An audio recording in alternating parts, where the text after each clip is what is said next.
Good evening, everybody. How are you all today? Welcome to D&V Investigations, where we got a little less D, but a whole lot of balls. I am Vicky. Hi. Hello, Snuggy Jr. How are you this evening? Um, so it's been a couple of weeks, I guess. Uh, we still don't have a new pope, but they're conclaving, so I guess that'll happen eventually. We lost Ruth Buzzy, who most of you probably won't even know, but you should watch some old uh hee haw and shit. Uh oh, John Malin was left out of the credits of Thunderbolts. Thank which made my day when I saw that on Aldous' stream the other night. So hilarious. I thought I'd share it some more. Maybe even leave it up there for a little bit, just 'cause. Uh, I started reading Ultimate Wonder Woman. Oh, I'm sorry. You're right, Will. It was Laugh-In, not Hee-Haw. Yeah, so I started reading Ultimate Wonder Woman. I am enjoying it so far. I may do a review, but I will for sure be doing a review of Yellow Flash's The Mighty Golden Patriot whenever I get it. I did order the Kelsey Shannon cover. I thought about cheaping out a little bit and going with the Rob Willis cover because it was only $17, and it's not like I have a shit ton of money. But the only Rob Willis art I want is my Shinobi Sasquatch book. Because damn it, I've been waiting for 6 fucking years. I shouldn't have to wait 6 years for a book that I'm never going to see.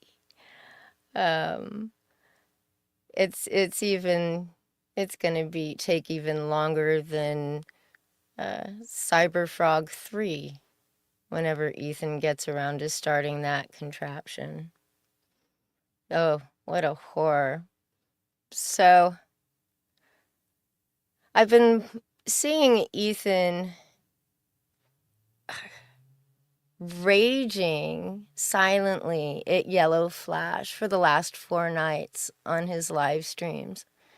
And I wasn't gonna watch any of it, and I caught a clip, and then I was like, man, I'm gonna go see what this shit is all about, right? Ethan's sitting there I'm sharing my DMs with Yellow Flash, which has to be one of the dumbest ideas he's come up with. It ruins all of his credibility. I mean, I guess it's a way of keeping those close to you, because you never know if he's gonna release your DMs when you guys are on the outs.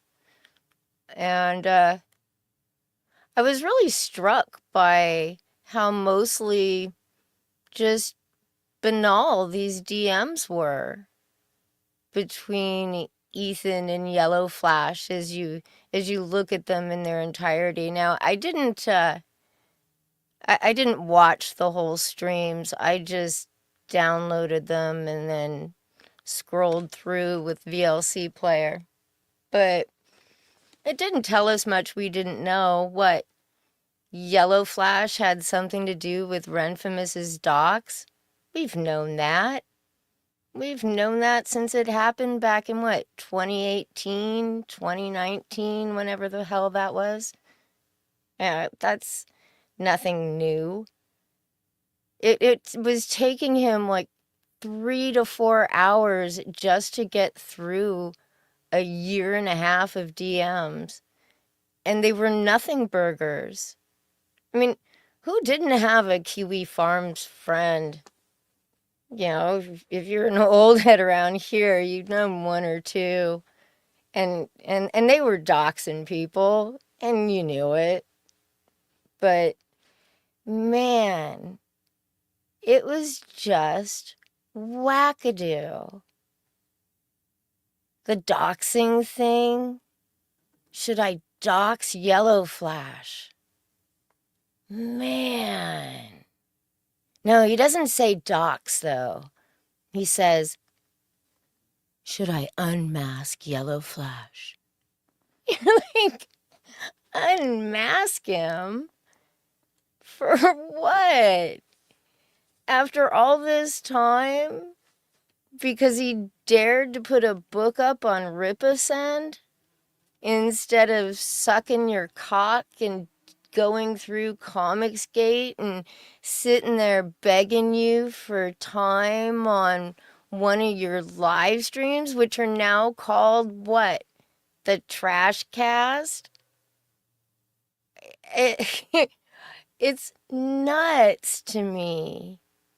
Absolutely nuts that Ethan has this much anger for Yellow Flash. And don't get me wrong, I don't like Yellow Flash.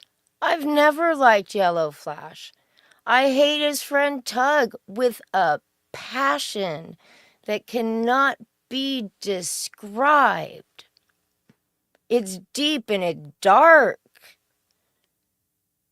But coping about Yellow Flash for going on 2 years and now sitting there hinting that you're going to dox the man for 4 nights in a row while you share the most bland DMs on the planet.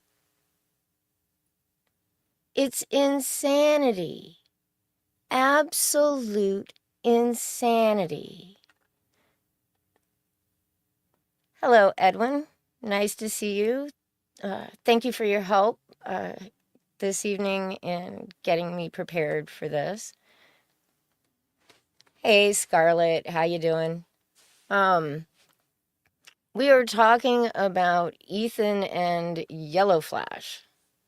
Two people I don't particularly care for, but I'm going to try to be really fair here to Yellow Flash because everybody already knows I hate Ethan, and being fair to Ethan can be a real tough sell for me these days.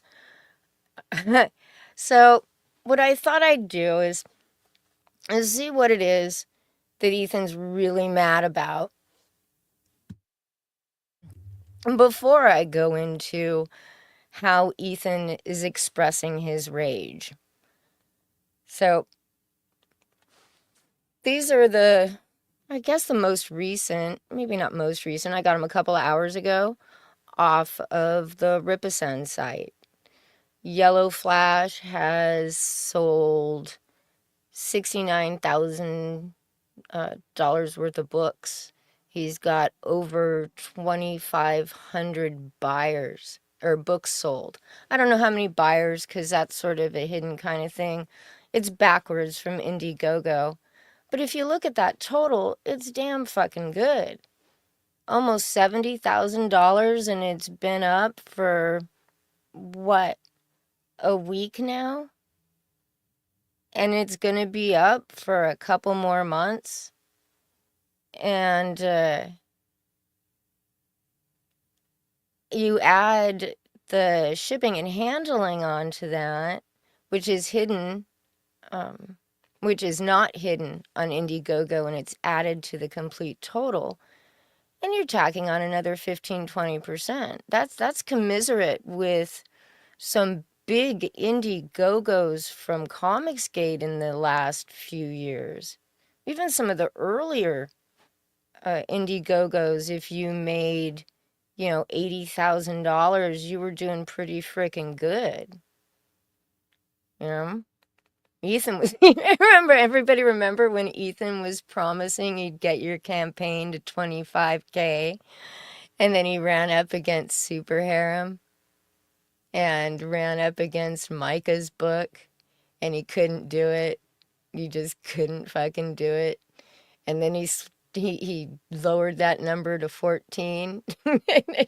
Anyway, so these are the CG totals for the year that Edwin was kind enough to share with me. And the green one down at the bottom is the only one that's lost money since the beginning of the year, and that would be Ethan Van Sciver's Rainbow the Brute. It's not a huge amount of money, but it is the only one in the negative. It's always, it had to have been somebody who had backed and then pulled their backing out within the first 2 weeks. Imagine changing your mind that quickly, because that's the only time that Indiegogo guarantees a refund, is in the first 2 weeks of your pledge. So there isn't, yeah, it is another book that nobody's ever gonna see. Though he claims to be almost done with his weirdly proportioned cartoon that seems to be taking an awful lot of time for a cartoon. Malin is currently stomping around Twitter claiming that if Yellow Flash had stuck with Ethan, he would have been guaranteed a $400,000 campaign. Now, I'm not sure if John Malin's figured this out yet, but the way things work over in the Rippaverse of selling and most retail is it doesn't work in the same kind of U-shape that crowdfunding does, where most of the backing comes at the beginning. There's a huge dip, and then it goes up again in the last couple of days when people realize that it's about to close. Now, they used to manipulate that. That's why they did the 30-day campaigns, and then they'd tack on another 30 days because they were hoping it would create a W with so you'd get this extra hump in the middle where people, for the first few times, thought you were actually closing the campaign at 30 days. It didn't last very long. It stopped working based on the numbers that I have about 3 years ago. John Malin still tries it, but it doesn't work.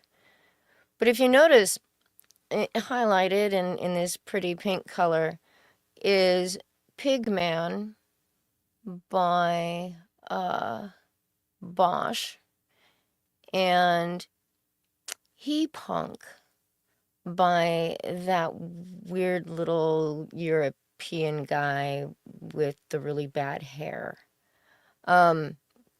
Neither of which even cracked 20,000. And that's it. That's all I'm doing for numbers, except for this.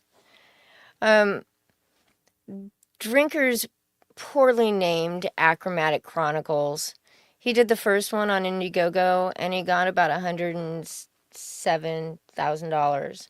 And he did his second one over on Ripasend for almost 120, which is more. And I know everybody says, well, Ripasend's got to cost you more money, but if you're only using it for fulfillment, you get to take advantage of their lower cost for shipping materials and the deals that Eric July has made for shipping. So that's postage is a third of the cost of almost any Indiegogo. So anything you can cut back on that is gonna help you. The He Punk fellow and Katie did make share custody of the same wig. I believe they do. Yes, indeed.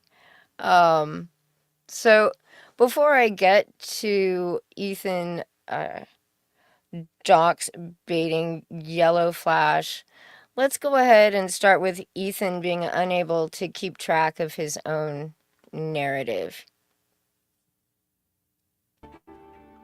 That DM where I was talking to Nasser when I was mad and we talked about it in a private Google Hangout to Tug, remember?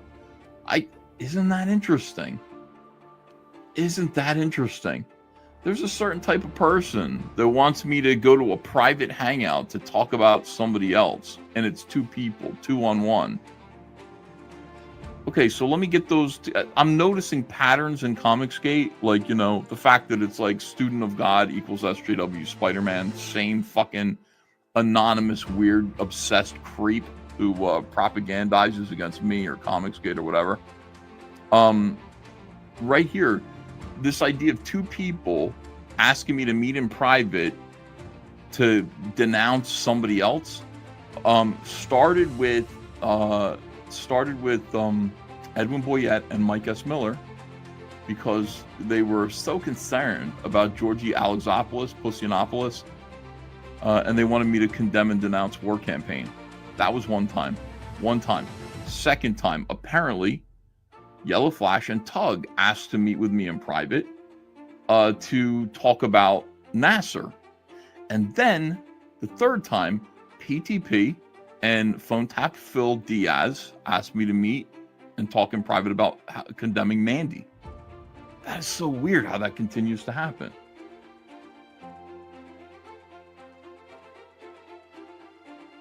Sorry about that, but I'm pissed. Here we go. It's June, and now we're still mad at Nasser.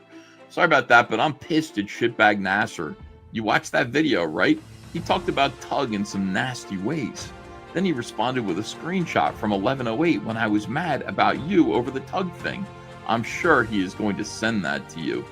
So apparently, like, Nasser had a screenshot of Yellow Flash talking shit about me. So he wanted to give me the heads up. Like, get ready. You're going to see me talking shit about you. But it's Nasser's fault because he is a snake. That was why you pulled me into a private Google Hangout and talked to me and Tug.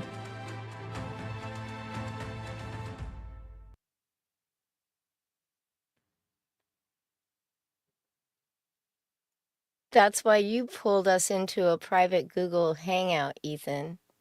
Cause Ethan never did that.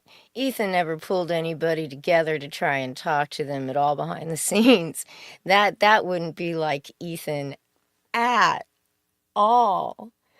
And for those who don't know, if you do watch those early streams with the DMs, all those Google Hangout links that they're sharing were the stream links, because this was before StreamYards and everybody was just doing that Google Hangout shit.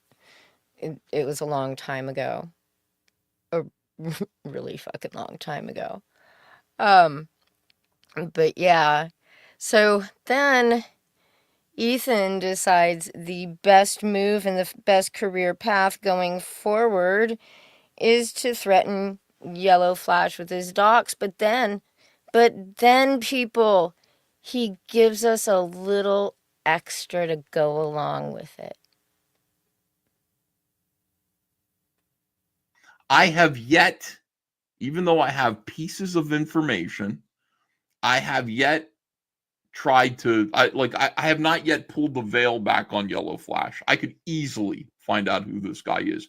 I could easily strip him of his anonymity, which is something that I've respected for the 8 years, even his friends. Nick Rekieta says, "You know what his name is, don't you?" He said that to me. I was like, "No, of course not." I never asked him because he never offered to. He never said, "Hey, Ethan, my name is so and so." He never did that. So even though I'm pretty sure I know what his first name is, I could easily kind of connect a few dots, and I could kind. Wait, I'm sorry. So Ethan, it was just a live stream back room, and he wanted to bring in Rose so they could argue with each other. See? Because Ethan never tries to do anything shady. Oh, I also found out, though, from Yellow Flash's DMs with Ethan, that time that Preston Poulter was supposed to stream with Nick Rekieta after Sheila Aliens uh, released his pornography.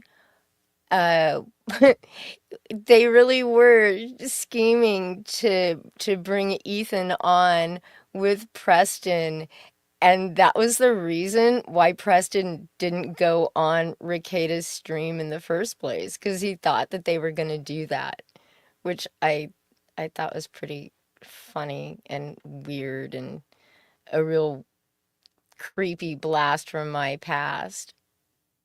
Anyway, I'm going to go ahead and just start this video over from the beginning, or close to it. information.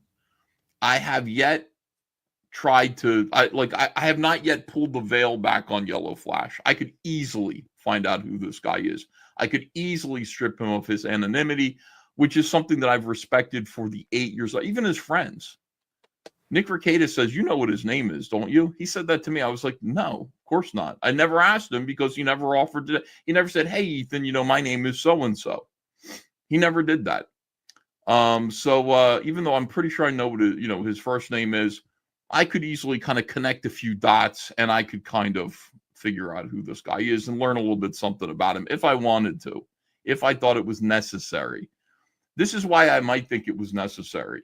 You got Yellow Flash saying to John Malin, who lives in the same state as Yellow Flash, "Hey, John, I'd love to stop by your house sometime if you'd like." He means, show you a good time, John. Now, this is gay, obviously. Like, I looked at that and I said, should I unmask Yellow Flash? I mean, there are a lot of people who've wanted to do it. I've always been like, leave him alone. Like, he's anonymous for a reason. But when Yellow Flash is threatening my friends who live in the same state as him and he might be associated with or work for the police department, then it becomes a different story. Then it becomes a matter of, I think I'm obligated. I think I'm actually obligated to do it. I think it's incumbent upon me to figure out who this guy is, this loose cannon who may be on the police force somewhere, who's threatening my friend, who could cause my friend trouble. We don't know what he looks like, except for those stupid photographs. We have an idea of what he looks like, what he's shaped like. But yeah, I mean, that's just something to think about. So I'm not doing anything. I haven't pressed the button yet to kind of figure out and do anything like that. I got to ask a few people. I did ask a few friends of friends, and they're like, "I don't think he's a cop." Okay, all right. But it's something to consider. Now, Faggotry says he quit his old job. He started doing YouTube full time. I believe that. I do believe that. Even still, this is somebody who is acquainted with and has friends, perhaps family, on the police force, which makes threats like this things you have to think about it. You have to think about it in a different way. Like, it's not just regular internet bants, right? When somebody, all I'm saying is it's not just regular internet bants when somebody has anonymity and perhaps friends on the police force. So that's right. Miss 999 says your country and your community need you. I know. There's a calling out there. I hear it. It's a clarion call. Ethan, unmask this retard. Unmask this lunatic, this guy, this freak, this fat weeb. I'm just gonna stop. This was actually night 3 when Ethan went on this particular rant. It was one of many very similar to it over the course of those 3 nights and even into last night's live stream. And all I have to say, Ethan, is if you're gonna do it, quit being a pussy and do it. Right? Just fucking do it. This dox baiting, this spending 4 fucking nights on live streams trying to drop little hints and bits and shit about Yellow Flash, get people all riled up about DMs nobody gives a fuck about anymore because nobody even knows who those people are. Right? Right? Like, he's just trying to get someone.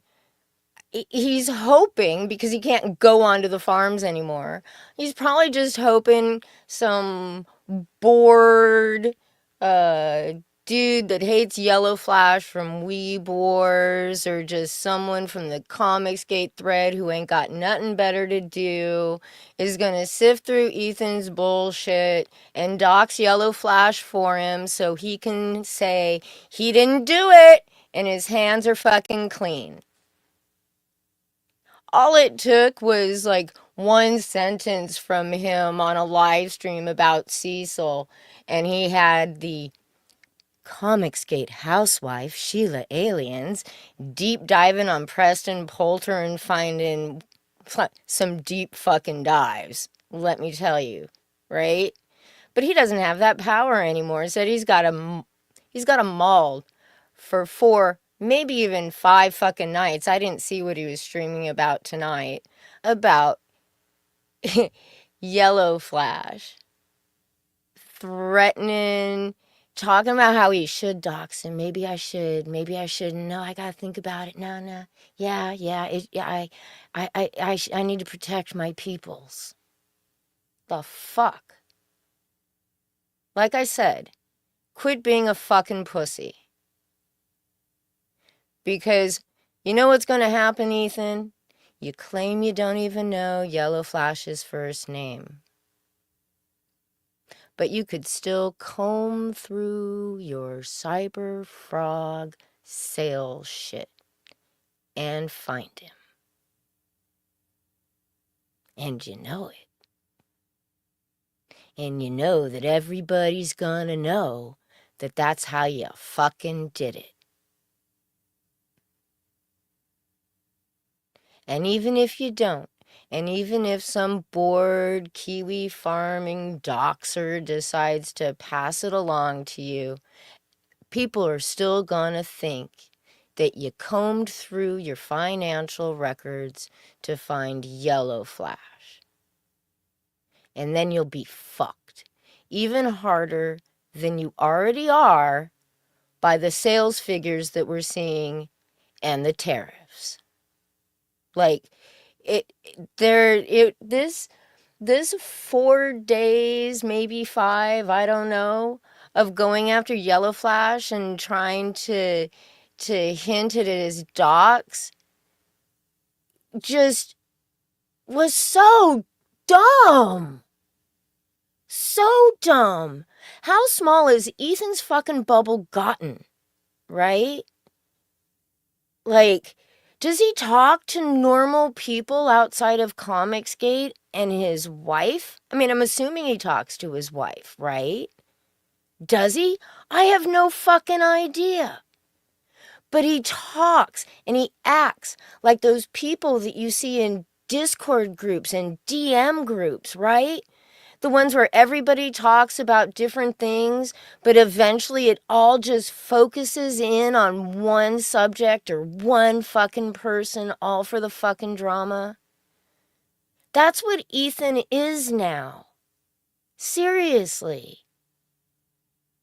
He has encapsulated himself into this little space of a yellow goddamn basement.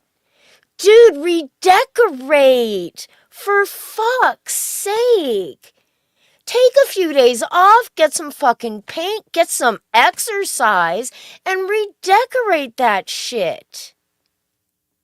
Fix your fucking lighting. You're a professional YouTuber now because you are not a comic book artist.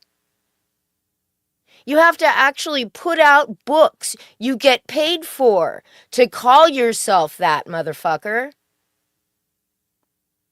Those were the rules from the beginning of Comicsgate, and you tried to fucking change it, and you can't. It shows in your numbers. It shows in how you can't sell a fucking book to anybody else.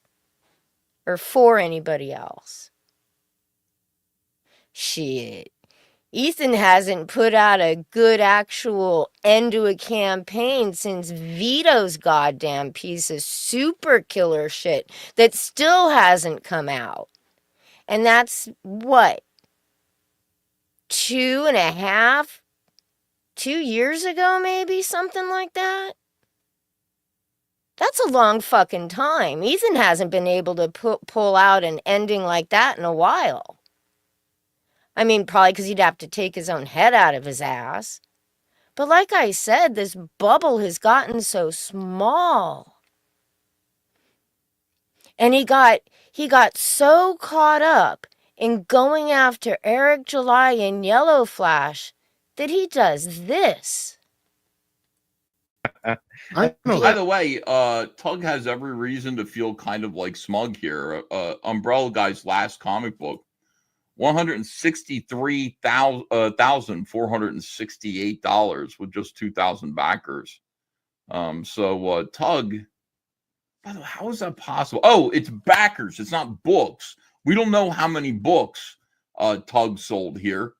All we're focusing on with Yellow Flash is books sold. And so, you can have, 2,000 books sold from 400 backers. I mean, that's not unusual. That's typical. So $163,468 from 2,000 back.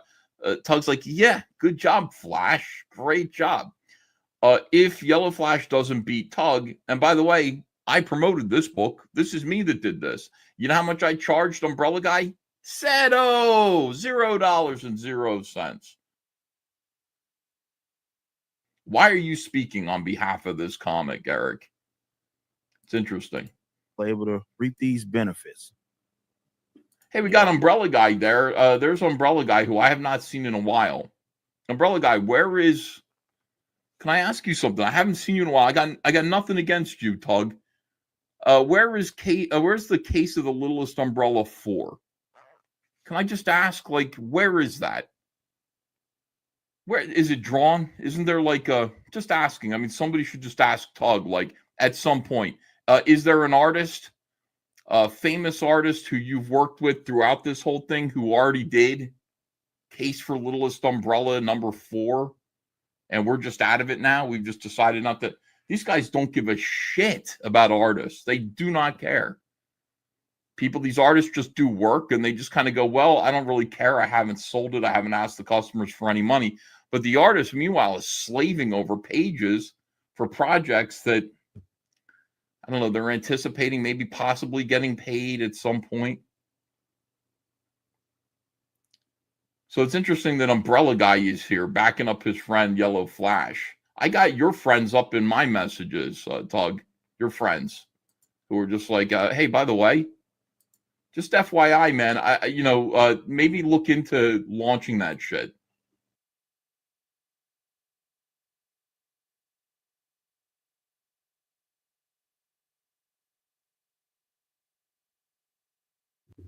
Yeah. So he rolls after Tug, too. Right? Yeah. Exactly, Sark. He just rolled right after Tug. Now, for those of you who may not remember, there was a time when Tug was promoted all over Ethan's channel, and mostly it was for the first book. By the second book, Tug was moving into Weeb Wars. By the third book, he was well ensconced in the Johnny Depp Amber Heard drama, right? But back in the day, Tug was, and I swear to God, I think this was the beginning of the kind of coldness between Ethan and Tug, and it really started Tug on his I'm CG, I'm not CG, I'm only CG when I'm selling my book, and other than that, I'm gonna be off doing this shit and, selling my book on my own drama and all that kind of stuff, right? So, uh, I think the beginning of the Tug Ethan hate ship was Tug was coming on Ethan's stream to do a closeout, and I believe it was book 1 of Littlest Umbrella. It could have been 2, but I'm thinking it's a lot earlier than that, and that it was 1. My memory is a little fuzzy about which book it was. But instead of having just Tug on, Ethan brings on Mecha McCheese doing the Mike Oxmall shit. Because it was right at the time that the Mike Oxmall stuff started percolating through the Oz show, and Ethan wanted him on his stream. And Tug, man, you gotta know that Tug was fucking pissed he wasn't the center of that attention, and it was all for fucking Mecha McCheese as Mike Oxmall. Yeah.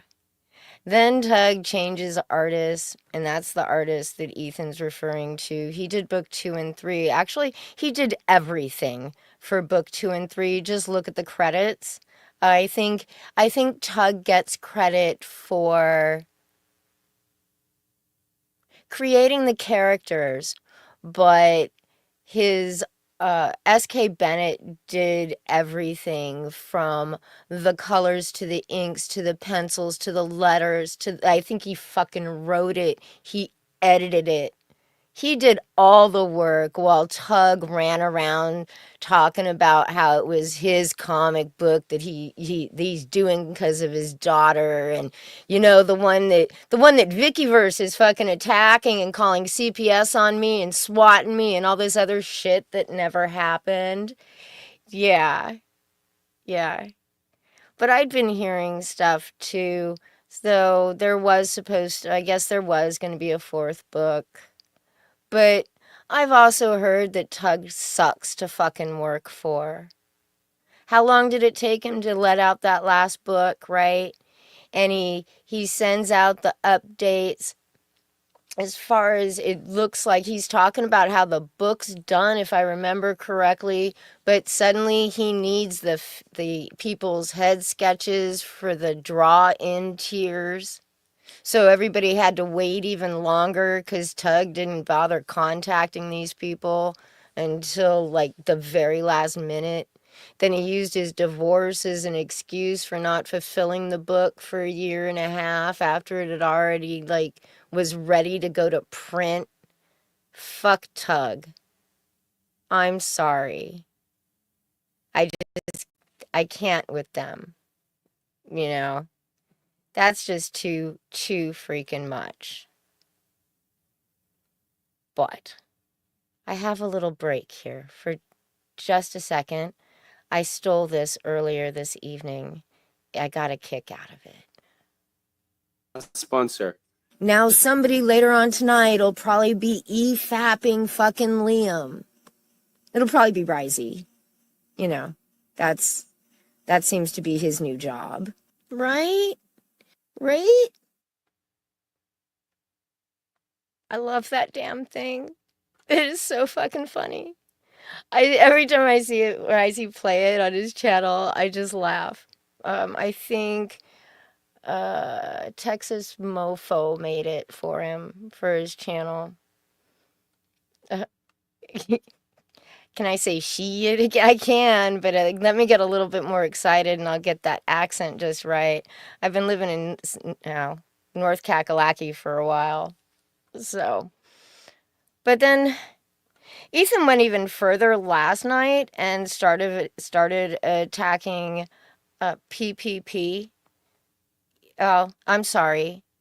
He started attacking, well, yeah, both PPP and his child, mostly for their choice to name their little girl Stormy, which is just fucking cute. And I remember when Ethan, when I heard her name, I remembered back to their house getting destroyed in the hurricane, which I'm sure had quite a my guess. I mean, it would make sense as parents to, you know, no, I don't want to say drag. That sounds bad. There's a reason why I never had kids. Um, why you would want to sort of commemorate that with your kid's name, right? Stormy. And Ethan, Ethan had them on and was pumping their GoFundMe at that time. This was long before the Dungeoneers, right? Back when their house got blown away. Yeah. But he went after, it was a 6.5 minute rant. Not a rant, but just dig at PPP and his family. And it was just so gross. I had queued it up to share Student of God's tweet, but honest God, people, I just don't want to feel that dirty. I can't. I just cannot.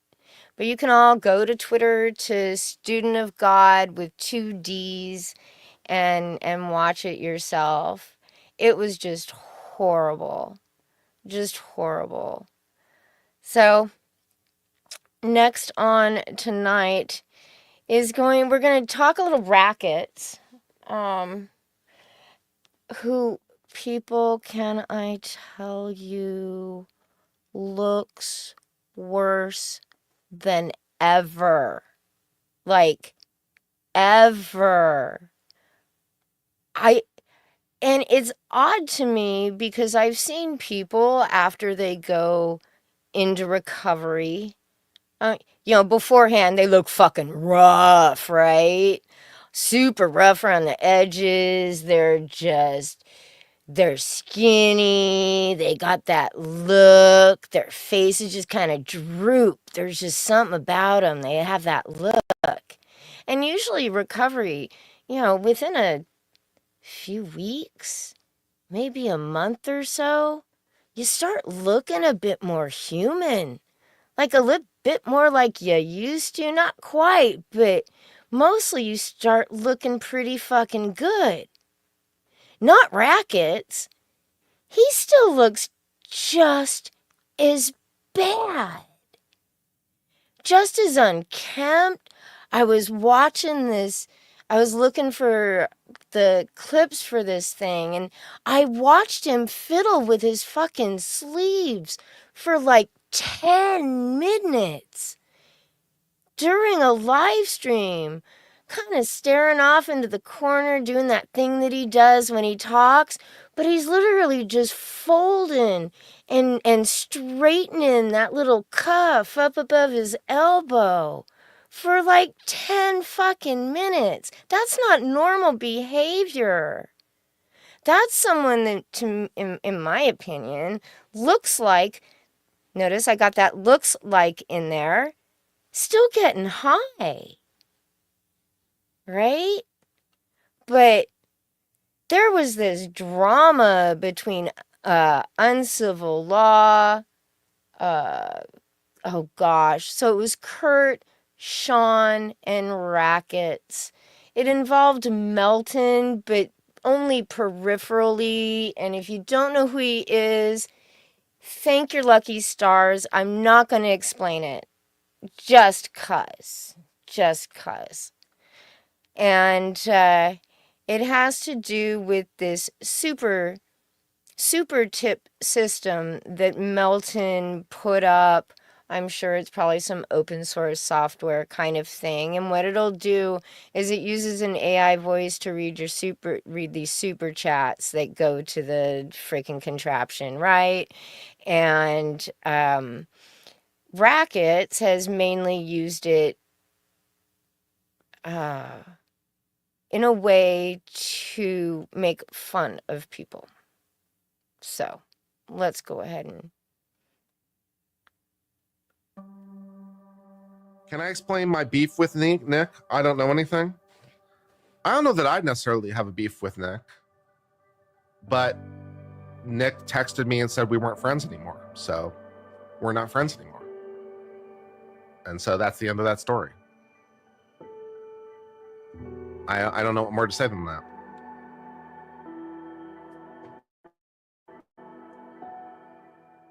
Oh, yes.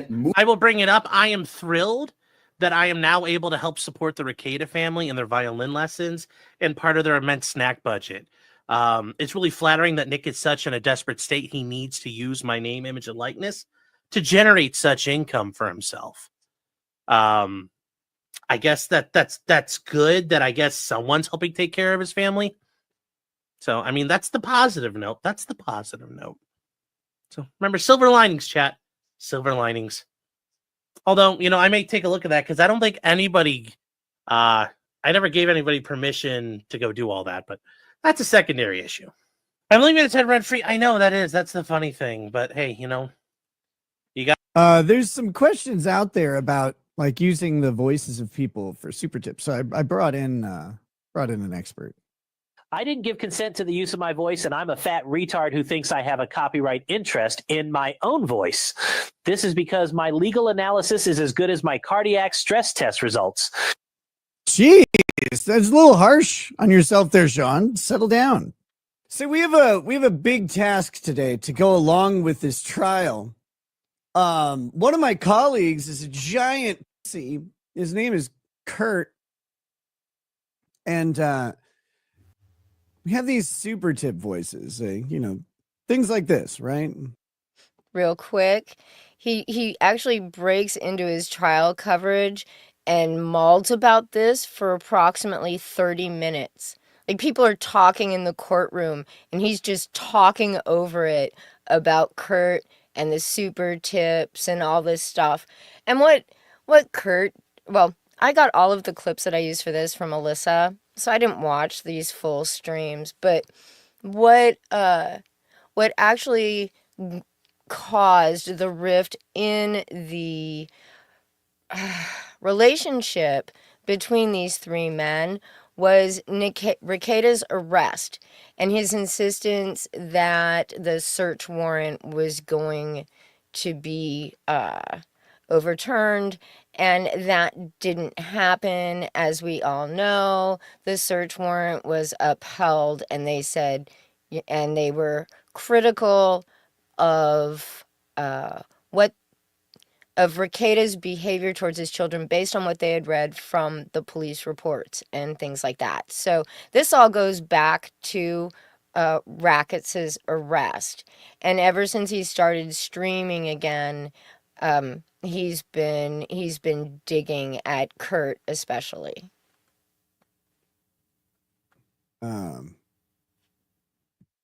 Super tips are great. This bitch looks like a transgender Red Skull. Like a Hishim Q villain. I mean, this bitch looks crazy. I can't take it. Ronnie O'Neill voice. But my colleague on civil law sent a cease and desist letter to the super tip company to take his voice down because he's a giant bitch. And so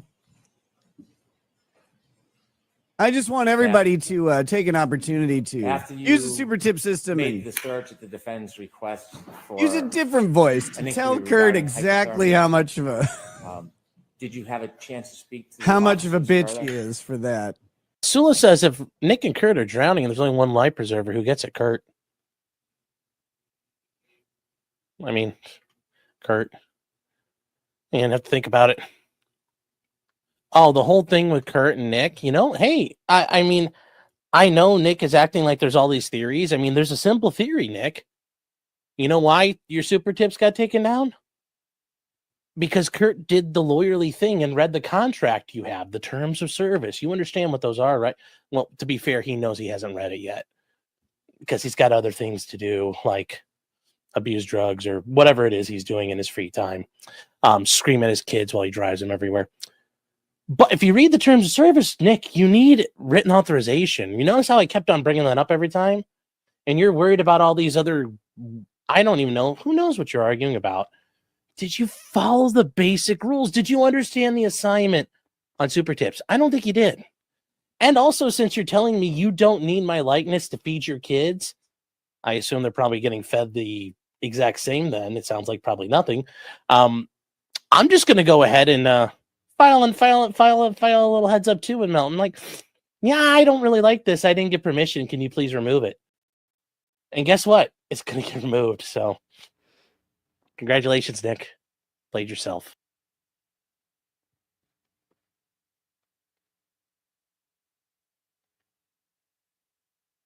Me, I went and I read the terms of service because I love me some terms of fucking service.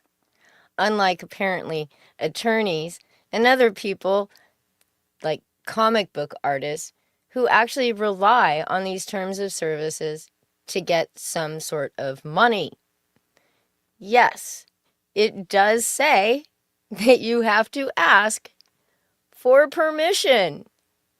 You are the creator and owner of or have the necessary licenses, rights, consents, releases, and permission to use and to authorize use of the service and other users of the services to use your contribution in any manner contemplated by the services and these legal terms. It's just blah, blah, blah.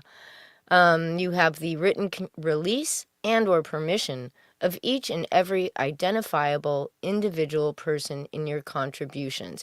Your contributions are the voice samples, I guess, that you send to the site for the AI, or I have no idea how this stupid thing works, if it's an add-on to like your Stream Lab or OBS or what the fuck it is.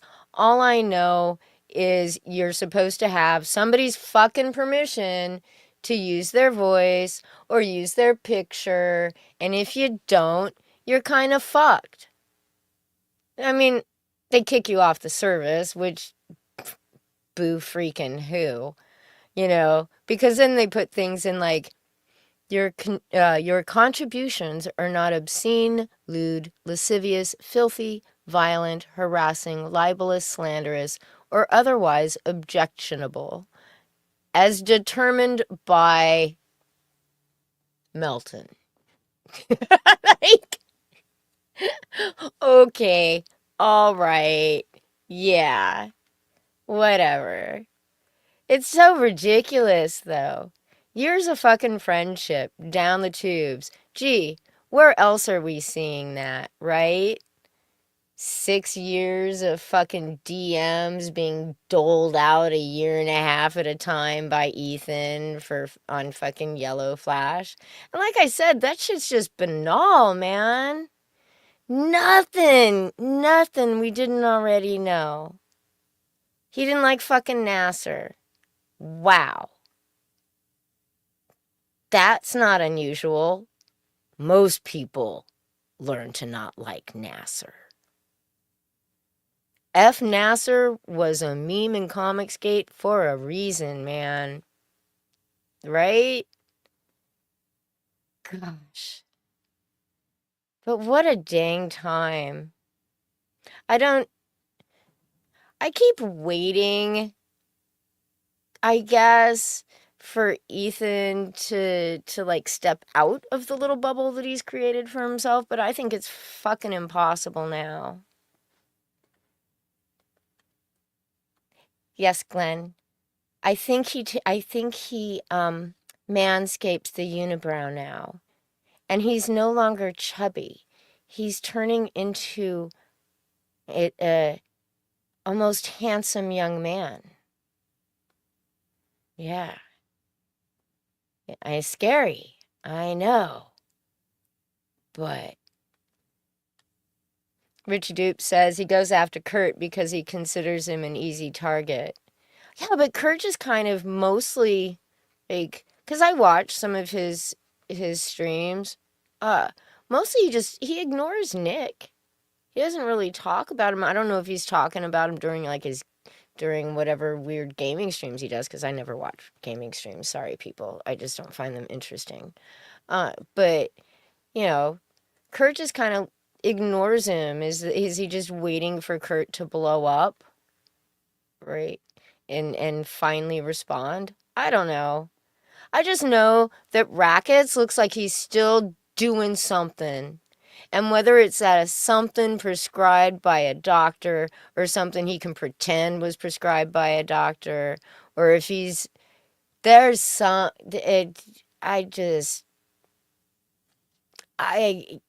shouldn't look that bad anymore.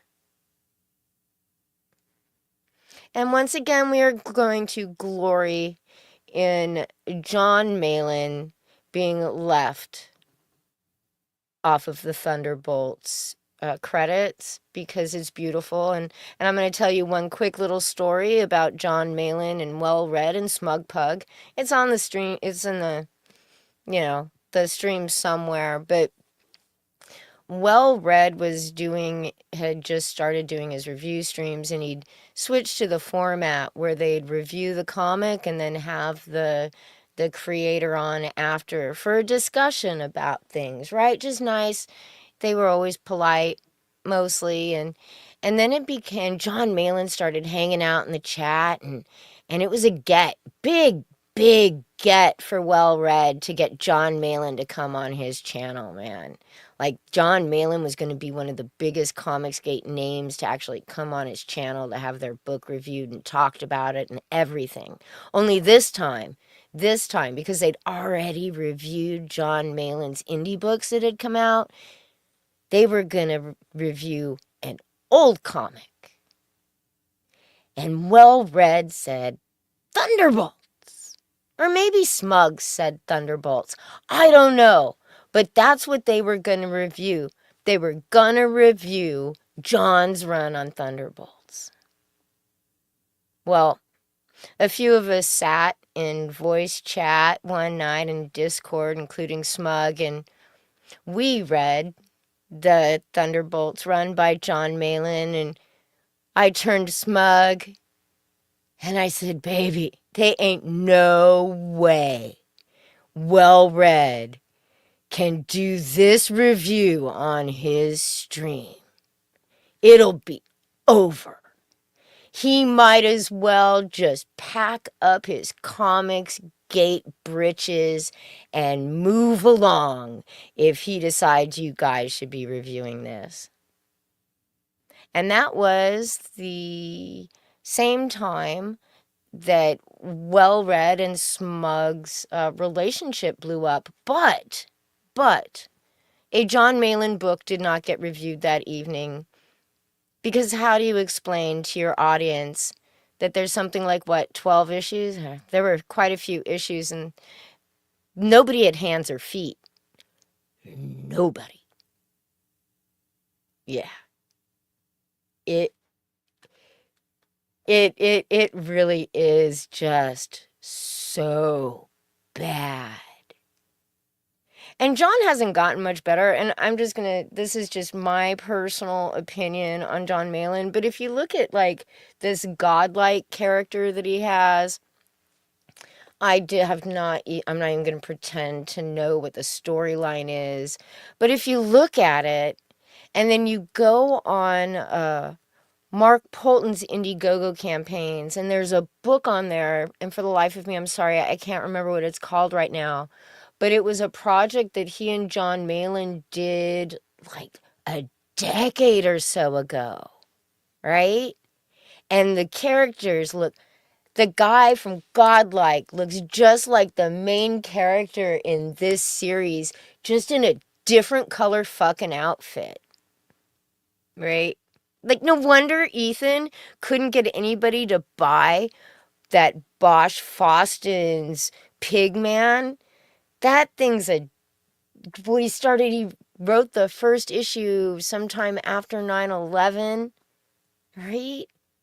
It's like 15 years old. And I'm just saying that because I know he didn't start like right away. And then you've got this He Punk by What's His Face. That's an extra old IP too. Accent by Shane Davis, old. This Godlike, something Malin been kicking around for fucking ever. We get Cyberfrog, which we all know is just fucking ancient. And then the guys who are out there trying to put out new shit are the ones excoriated by Comicsgate.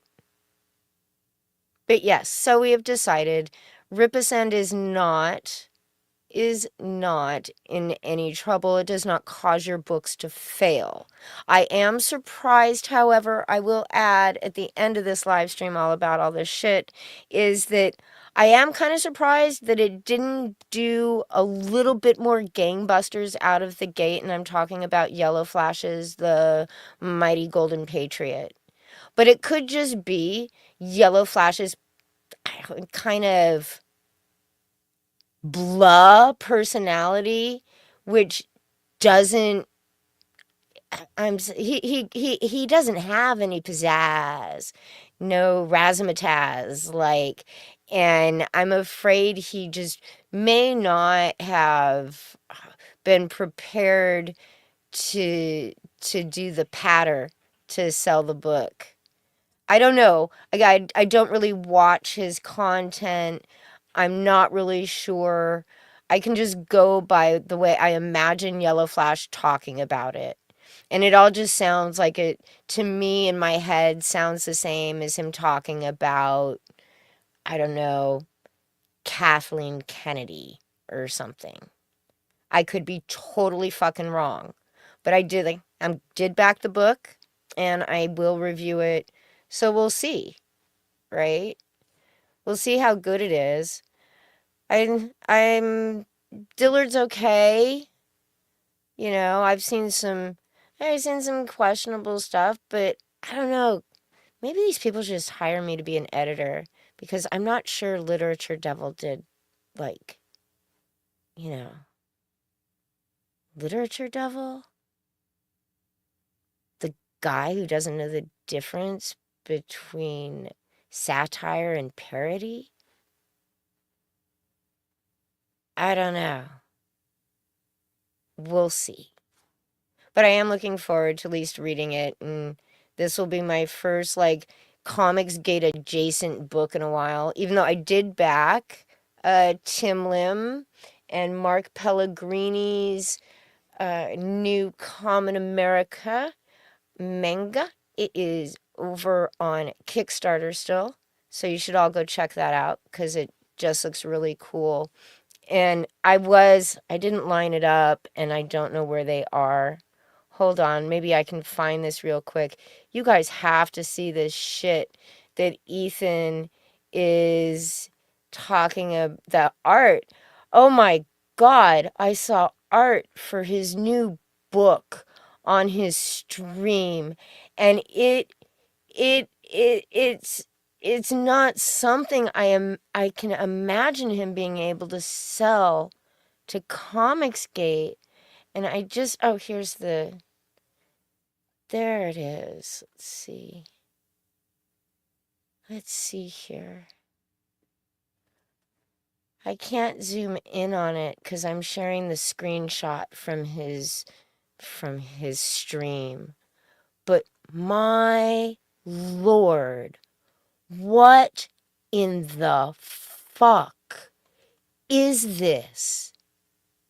And how in the fuck are you going to sell this to a bunch of fat, middle-aged comic nerds who want to go back to the goddamn 1990s and buy more shit Malin art?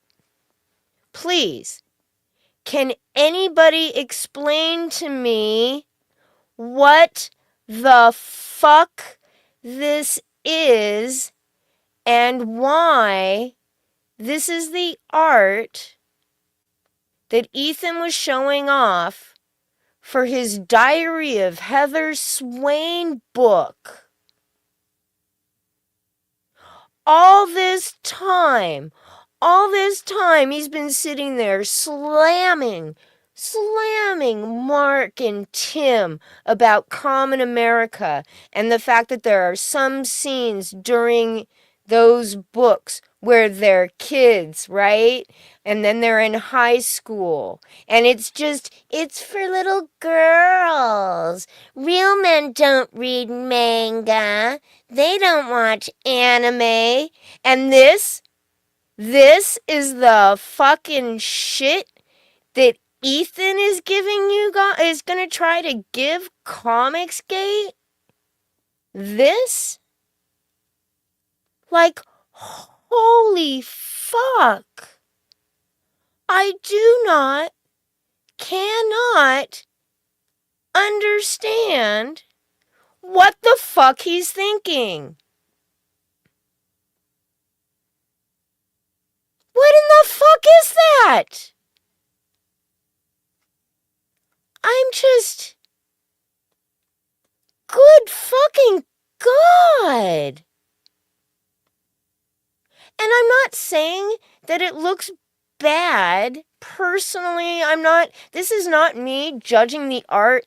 I'm not making any value judgments on the artist that he chose or anything like that. I'm just saying this this is not something that Ethan is gonna be able to fucking sell to his audience. At all. At all. Misstep after misstep after misstep. And then this. It's just too fucking much, people. Who's gonna buy that? I mean, the Starlight Cat audience is gone. Shane doesn't even have the same audience and backers as he did when this first started. Nobody today in Comicsgate and those weirdos from the sector that are in Ethan's chat and following him around on Twitter are gonna buy that shit. Those people wouldn't buy Starlight Cats either. And I don't mean that the book is gonna be bad. I'm not making any judgments on whether the book is good or not. But that, man. I saw that during the stream and I bust out laughing my ass off. And it's been a rough couple fucking weeks for me. Like just real life shit happening. I had the Wallace Strawberry Festival right outside my window for 2 days this weekend. Man. Right? and then I saw that and it cheered me right the fuck up. For 2 days I couldn't go outside my place and have just a nice quiet cigarette. I had to do it in the middle of the goddamn Strawberry Festival because they set up the kids' rides right out, like practically right outside my door. It was crazy. And I'm sitting out there, just to tell you a little anecdote. I'm sitting out there yesterday and I walk out the door to have a cigarette. And no, I was taking the dog for a walk. So I go around the corner, I come back, and when I first walk out the door, there's like 3 or 4 youngins hanging around to my left. And I go to the right and take the dog so he can do his fucking shit, literally. And I come back and I notice that group of 3 or 4 youngins is now like 8, 10 deep. And they all kind of got that fucking look, right? Just that like, we're trying to be tough, we're on alert, we're definitely looking for somebody thing. And I go in the house shaking my fucking head. And I go outside for my cigarette about half an hour later because I'm seeing like I think I'd fallen asleep and I wake up to like police lights flashing through the window and I go downstairs and there's a cop car parked on the other side of the big blow up fucking dinosaur arch. And then there's a cop car like right in front of my fucking door. And I turn to these 2 youngins sitting on the bench and I'm like, because it's getting late. It's dark. I'm figuring that they're closing. Maybe it was like 8:30, 9 o'clock. They're finally closing this shit down, and I don't have to listen to the goddamn children's little roller coasters and the screaming and shit. And so I turned to the guy. I'm like, "So, are they closing everything down for the night?" And the girl goes, "I don't know, ma'am." And I take a couple drags off my cigarette and I'm, fucking with my Twitter. And the other youngin sitting next to her goes, "Oh, I think there may have been a fight." And I turn to him and I go, so it's just somebody being stupid then, right? And both of them go, "Yes, ma'am." And I'm just like, oh, lordy, lordy, lordy. So I think that was like the one fight that happens every year at the Strawberry Festival. This year it took place outside my back door, and I missed the whole fucking thing because what is funnier than laughing at a bunch of rough, tough fucking teenagers trying to have a brawl? Sorry. I know. This is it for me for tonight. Thank you guys so very much for showing up. But we're going to go out on what I stole from Risey again.